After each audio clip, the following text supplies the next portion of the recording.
Xbox Game Pass. We're doing a review of the service as of 2025.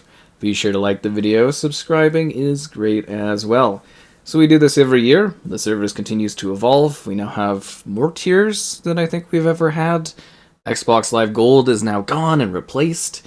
We have stuff for console, we have stuff for PC, we have stuff for cloud. We're finally getting some of the Activision Blizzard library added. Still not the Call of Duty Legacy library, which sucks. And we've also got some other trickled in content every now and then. Things come, things go, prices increase, things change. And of course, we had a Call of Duty debut for the Game Pass service.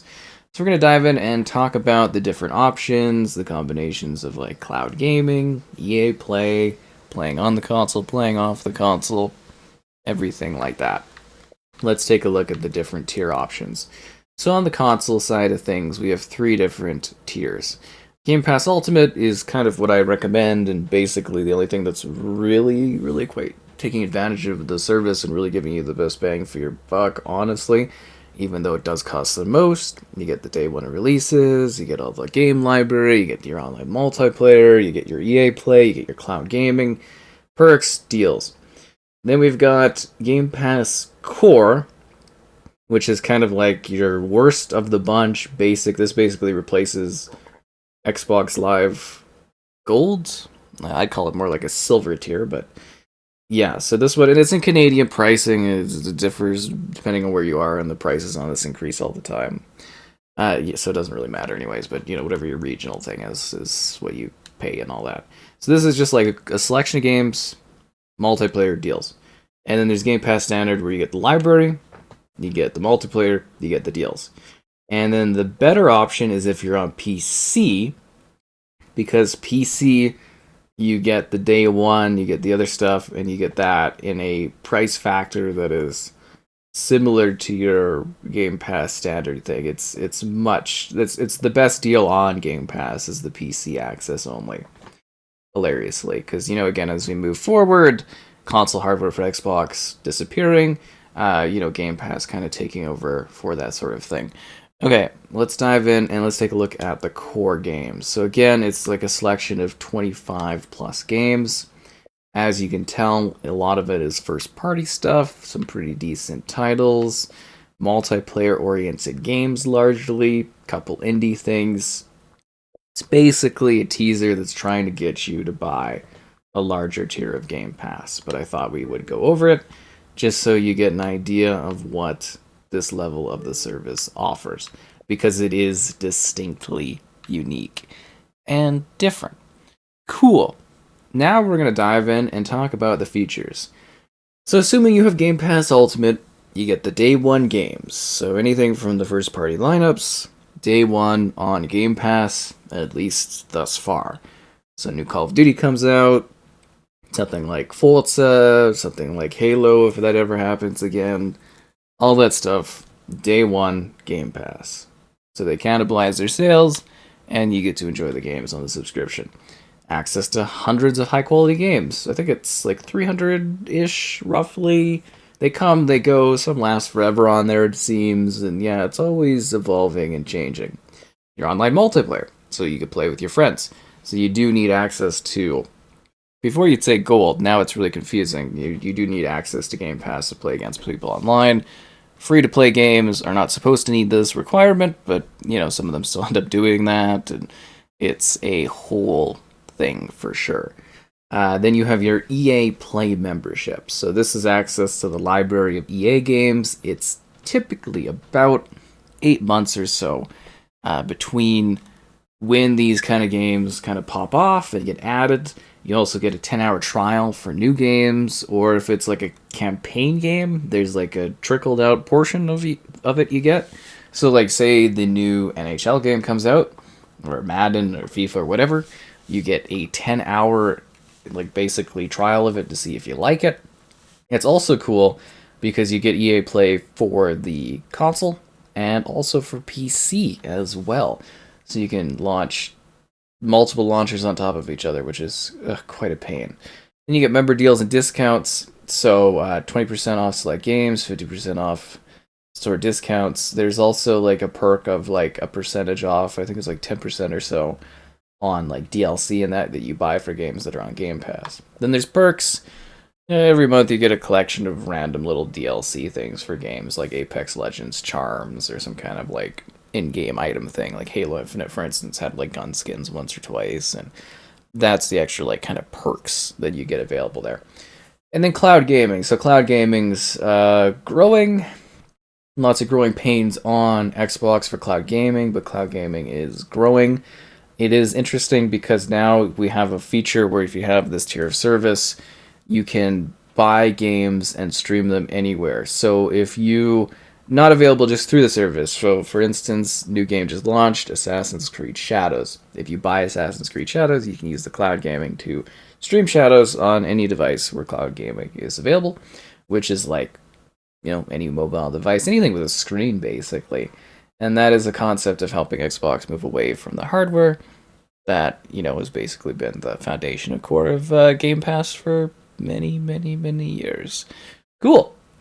So that's kind of your features and the details of everything for Xbox Game Pass Ultimate. Let's dive in and let's start talking about the games that you get available on Game Pass. So this is, like I said, always changing, but you got new games like Avowed, you got classic things like Ark, you've got the Call of Duty games, you got Dead by Daylight, you got your Halos. I don't know why Genshin's on here. It's a free-to-play game. Doesn't make any sense. Forza's until they get delisted. Indiana Jones is on here. You got some Mortal Kombat. You got Minecraft. First-party stuff like Sea of Thieves and that will be on here forever. Other games, different amounts of times. And you can always see what something is. Is it a Game Pass game? Is it Series X optimized? Is it from EA Play? And it's got the EA Play icon available. But as you can tell, it does have a wealth of content, both new and old. Everything from single-player to multiplayer games. There really is something for everyone. And like legacy collections of things, some Assassin's Creed games, Ghost Recons, you got your Starfield, Ninja Gaiden. It's a wealth of content. Like, it is a very good selection of great games. Like, if you're someone that's sort of new to the platform or whatever, you get legacy stuff, you get new stuff. It's just a good way to kickstart a library of games and get people, intrigued and playing a lot of stuff, which is really, really quite cool if you are someone that needs access to this stuff. Because, yeah, you get, like, the legacy, you get the new stuff. I should have made this alphabetical because, it's a lot harder to judge what's in here when it's in a confusing random array of, like, stuff. But, no, you get, like, whole franchises, you get all the EA stuff, and, like, a lot of the things on here actually do have staying power, and they do have little extra perks and little benefits, and it's kind of cool. You got GoldenEye, you got Age of Empires 2, you got 360 games, you got, I think there's like one original Xbox, I think it's like Fusion Frenzy's on here, and then, yeah, they have really quite a plethora of different game types, genres. Oh, Shooter's Black's on here too, but that's through EA Play, yeah. And it's just kind of like an impressive collection of games, the Gears franchise. We're losing all the Yakuzas, but, there's something that's on there. And obviously the things you see today are not going to be the games that are basically available here forever, right? Like, they'll definitely change. Things get delisted, things get removed, things get adjusted, but it's mostly just to show that the list of games that you have available to you goes on and on and on and on, and there's so much stuff to enjoy. It actually is quite a remarkable collection of titles throughout this stuff across different genres. They've built this up quite a bit since when I first took a look at Game Pass. I think like almost a decade ago now or something like that. Because I thought it was a bit odd and a bit silly in concept, but years later I get what they're going for here, even though it doesn't necessarily fully resonate with folks, I guess, because it hasn't grown that much, but it is a pretty cool service. There is quite a lot of really great games on here. Lots of stuff I'd recommend actually playing and taking a look at and diving into. It's really, really genuinely quite cool and probably a must-have. That's why I'm saying it's kind of the best value of the Game Pass options and stuff. Ultimate is so that you get everything. So also, Game Pass is directly integrated into your Xbox experience. Literally going down, you can see all these new Game Pass editions that have been added, new things to enjoy, and then there's usually there's little recommendation things, but the biggest part is Game Pass is a button right on your home. Game Pass is sort of right there again. You can't, you can try to run from it, you can try to hide from it. Game Pass finds you. Cool. So, other features and stuff like that, pre-installing games, so South of Midnight, Towerborn, for instance, that was supposed to come out half a year ago. And then, new updates, like Fallout 76 got a Ghoul update, or Call of Duty's got a new season, or there's quests so you can earn Microsoft rewards and get free points and stuff, and then there's free days so you can try out some games to see if you like the games. And then, of course, you've got your see all the games, we already kind of did that. This is a little bit more of a pleasant way to kind of take a look at all the games, though. Just a nice, organized, alphabetical list of all the stuff that you can enjoy. Yeah, Doom Collection, the Fallout Collection. How did Xbox ever end up owning so much of this industry? Who's behind that, am I right? Anyways, yeah, so we got that. Easy search features, deals, so that you can buy, games on sale and stuff. Just kind of standard with your basically Xbox Live Gold, and then you've got your perks. So these are some of the perks I have available. It's always Genesis stuff, and then things like comics and Nitro, and you get some free bonuses, and then there was some other perks I've unlocked already. Play later queue. Then you got things like your recently added, you got your Game Pass My Games, A to Z, what's coming in the pipeline, so you know what kind of games are going to be arriving in the near future. Xbox has a really good lineup this year, actually. Seriously, in 2025, it is a pretty top-tier thing, like Doom and stuff like that. There's games that haven't even been announced yet, right? Because you got COD, and then you can see the most popular games that people are playing. Then there's, the games library will do some picks for you based on what you like to check out. Day one releases, so you know it's coming day one on Xbox One, not just kidding. Day one on Game Pass. Play it day one on Game Pass. Yeah, there you go. And then leaving, so you know what's going. Again, a bit of a rough month here, losing the Yakuza library, and the rest of the Yakuza stuff's going. It's also the first year we're not getting, MLB The Show saying goodbye to Xbox Game Pass, which is a bit sad. And then, yeah, exclusive deals, your perks, and then they've got just a plethora of different categories.